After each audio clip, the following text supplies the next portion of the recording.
Couples are like the cherry on top of a flavorful drama.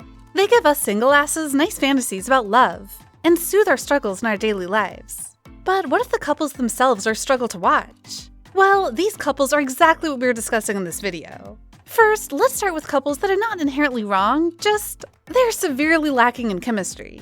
And the prime example for this has got to be K2 and Go-ana from the K2. For people who haven't watched the series, K2 is all about our ex-soldier male leader K2, who, after getting framed for murdering his own lover, has to become a fugitive and ends up working for Choi Yoo-jin, owner of JSS Security Company, as well as wife of a presidential candidate.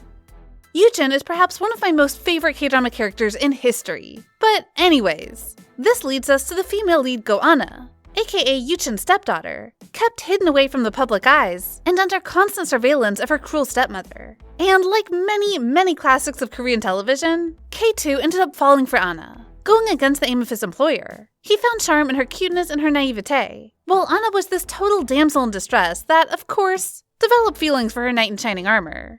Well, K2 and Anna did have their moments, but the writing of the show just makes this duo fall completely flat. Anna has literally no character development, and her interactions with her love interest is terribly bland. It also didn't help that the show got much more convincing chemistry between K2 and Yoo-jin, despite them heading in different directions. I mean, just look at the car rescue scene and the umbrella scene, and like 500 other scenes that ingrained in us the idea that K2 and Yoo-jin had actually cared for each other. There's no competing with that.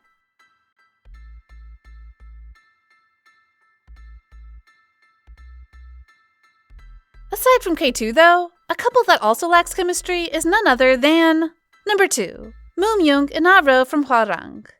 Huarang has a pretty simple premise. It follows a group of miscellaneous warriors whose task is to protect the king in a changing and dangerous time. And of course, it shows us their journeys, bondings, and many turbulences. There's a love triangle between the female lead Ah-ro, her brother's best friend Moon-young, and the crown prince in disguise Mek-jeon. But honestly, this entire dynamic was pretty unconvincing. For starters, there's just something finicky about the main couple. Ah-ro had literally thought of Moon-young as her actual related brother for half of her life, and the transition from familial love to romantic love between the two was just not believable. Second, despite Go-ara and Park So-joon being drop-dead gorgeous and totally being able to create tension, they just had no chemistry together. And it didn't help at all that the development they get in the series is Ah-ro getting kidnapped or tied up or victimized, and Moon-young going on the rescue. Honestly, Huarang would work so much better if they just focus on the bromance. Or at least if they give the female lead the actual potential she deserved. It was still a decent series though, with the Huarangs going from straight-up perverts to formidable and righteous fighters. Very nice chemistry between the male cast, and the super fluffy and cute love story of the side couple. Number 3. Mirai and Kyungsook. My ID is Gangnam Beauty. Okay, no hate on the series. I like My ID is Gangnam Beauty. The drama delivered its message well, and showed us the realities of the beauty-centric world, and yet was light and sweet enough that it won't leave you depressed. Here, Kang Mirai and Do Kyungsok are the series' lovebirds. Mirai was bullied mercilessly for her looks, and now, even after getting plastic surgery to make herself beautiful, she was still insecure. Kyungsok is thus her emotional support and personal bodyguard, who accepts her for who she is, rather than look at her appearances. The romance in the story isn't too complicated, and there's nothing wrong with Mirai and Kyungsok if you look at it plot-wise. However, their chemistry is just off. Kyungsok has one blank expression the entire time, and I get that he's supposed to look cold and blink outwards, but even in romantic scenes, I'm unable to see any love in him. On the other hand, Mirai is a pretty realistic character. She doesn't grow overconfident overnight, and her traumas make her withdrawn even with her lover.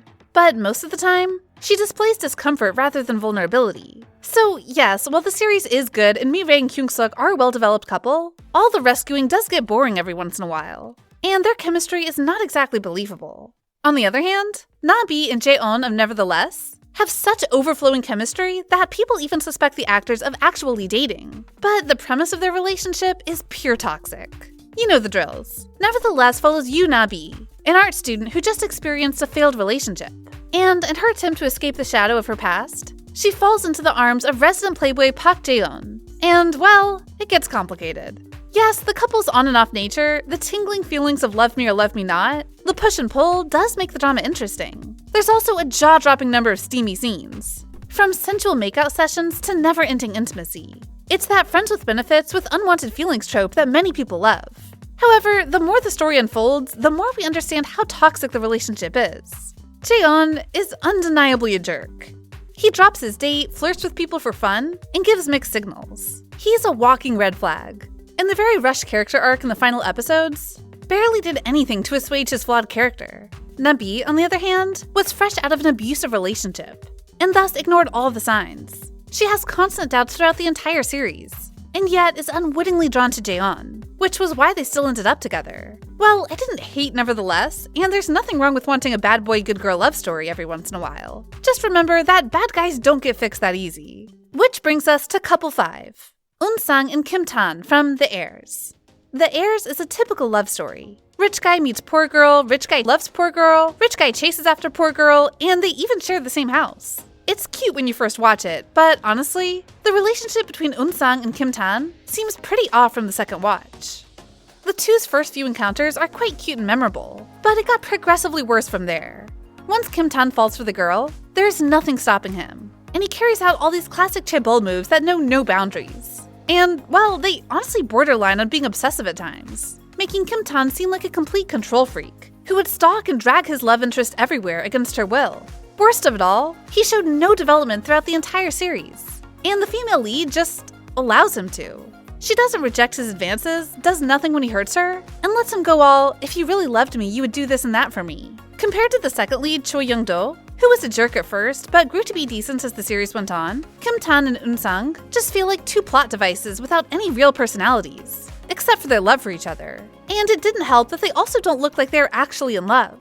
Finally, we are reaching the end of the list, and our final super toxic couple is none other than Honey and Sungjo from Playful Kiss. If you haven't known it, Playful Kiss is a 2010 high school K-drama. There, the male lead Baek Sungjo is a handsome, smart, rich guy who is as cold as the Antarctic Ocean. Our female lead Oh Honey, meanwhile, is the exact opposite. She's poor, not very brainy, but super bright and bubbly. They ended up living together in a very typical K-drama manner. And opposites attract, right?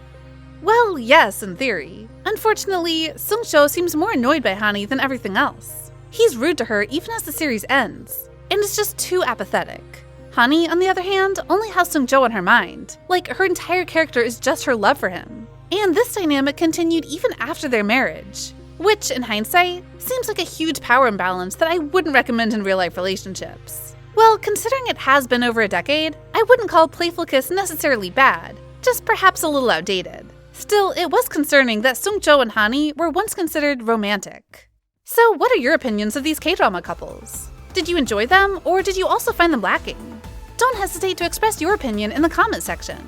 And if you want more videos like this, like, share, and subscribe to bbalidrama. We'll come back soon. See ya!